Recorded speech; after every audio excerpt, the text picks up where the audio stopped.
नमस्कार, किस्से कहानियाँ में आपका स्वागत है। आज हम सुनेंगे मुंशी प्रेमचंद द्वारा लिखी एक लघु कथा, पागल हाथी। मोती राजा साहब की खास सवारी का हाथी। यूं तो वह बहुत सीधा और समझदार था, पर कभी कभी उसका मिजाज गर्म हो जाता था और वह आपे में न रहता था। उस हालत में उसे किसी बात की सुधि न रहती थी, महावत का दबाव भी ना मानता था। एक बार इसी पागलपन में उसने अपने महावत को मार डाला। राजा साहब ने वह खबर सुनी तो उन्हें बहुत क्रोध आया। मोती की पदवी छिन गई। राजा साहब की सवारी से निकाल दिया गया।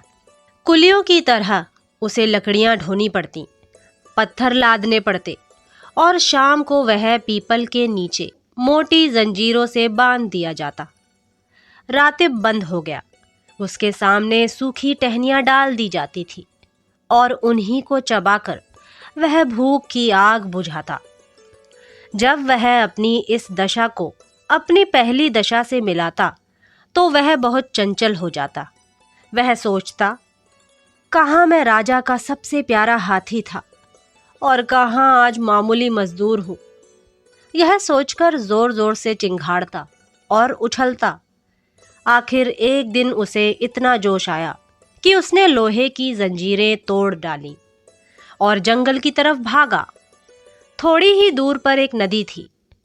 मोती पहले उस नदी में जाकर खूब नहाया, तब वहां से जंगल की ओर चला। इधर राजा साहब के आदमी उसे पकड़ने के लिए दौड़े, मगर मारे डर के कोई उसके पास जा न सका। जंगल का जानवर जंगल ही में चला गया। जंगल में पहुंचकर अपने साथियों को ढूंढने लगा। वह कुछ दूर और आगे बढ़ा तो हाथियों ने जब उसके गले में रस्सी और पांव में टूटी जंजीर देखी तो उससे मुंह फेर लिया। उसकी बात तक न पूछी। उनका शायद मतलब था कि तुम गुलाम तो थे ही, अब नमक हराम गुलाम हो। तुम्हारी जगह इस जंगल में नहीं है। जब तक वे आंखों से ओझल ना हो गए, मोती वहीं खड़ा ताकता रहा। फिर ना जाने क्या सोचकर वहां से भागता हुआ महल की ओर चला।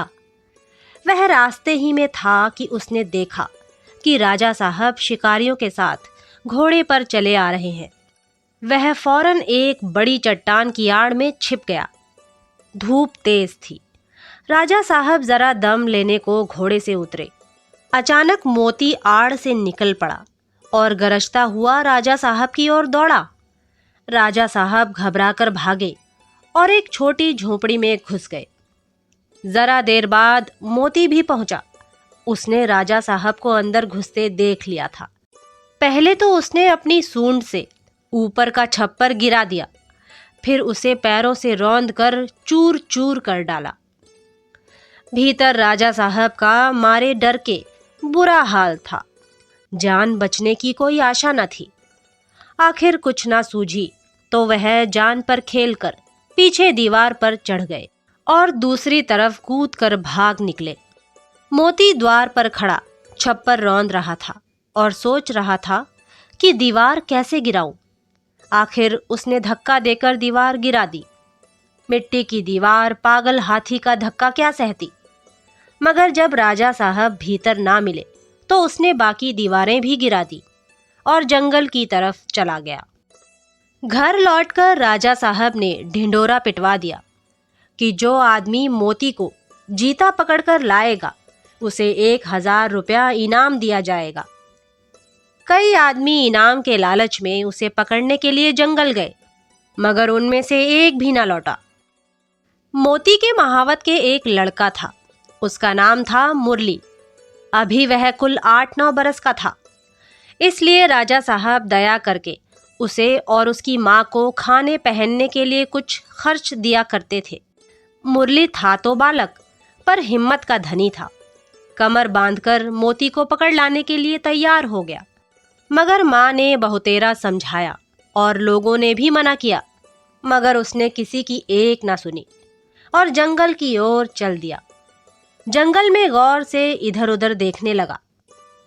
आखिर उसने देखा कि मोती सिर झुकाए उसी पेड़ की ओर चला आ रहा है। उसकी चाल से ऐसा मालूम होता था कि उसका मिजाज ठंडा हो गया है। ज्यों ही मोती उस पेड़ के नीचे आया, उसने पेड़ के ऊपर से पुचकारा, मोती, मोती। मोती इस आवाज को पहचानता था, वहीं रुक गया और सिर उठाकर ऊपर की ओर देखने लगा। मुरली को देखकर पहचान गया। यह वही मुरली था जिसे वह अपनी सूंड से उठाकर अपने मस्तक पर बिठा लेता था। मैंने ही इसके बाप को मार डाला है। यह सोचकर उसे बालक पर दया आई। खुश होकर सूंड हिलाने लगा। मुरली उसके मन के भाव को पहचान गया। वह पेड़ से नीचे उतरा और उसकी सूंड को थपकियां देने लगा। फिर उसे बैठने का इशारा किया। मोती बैठा नहीं। मुरली को अपनी सूंड से उठाकर पहले की ही तरह अपने मस्तक पर बिठा लिया और राजमहल की ओर चला। मुरली जब मोती को लिए हुए राजमहल के द्वार पर पहुंचा तो सबने दांतों तले उंगली दबाई। फिर भी किसी की हिम्मत न होती थी कि मोती के पास जाए। मुरली ने चिल्लाकर कहा, डरो मत, मोती बिल्कुल सीधा हो गया है, अब वह किसी से ना बोलेगा। राजा साहब भी डरते डरते मोती के सामने आए। उन्हें कितना अचंभा हुआ कि वही पागल मोती अब गाय की तरह सीधा हो गया है। उन्होंने मुरली को 1000 रुपया इनाम तो दिया ही, उसे अपना खास महावत भी बना लिया और मोती फिर से राजा साहब का सबसे प्यारा हाथी बन गया। तो दोस्तों, यह थी मुंशी प्रेमचंद द्वारा लिखी एक लघु कथा, पागल हाथी। अगली बार फिर एक नई कहानी के साथ आपसे मुलाकात होगी। तब तक के लिए नमस्कार।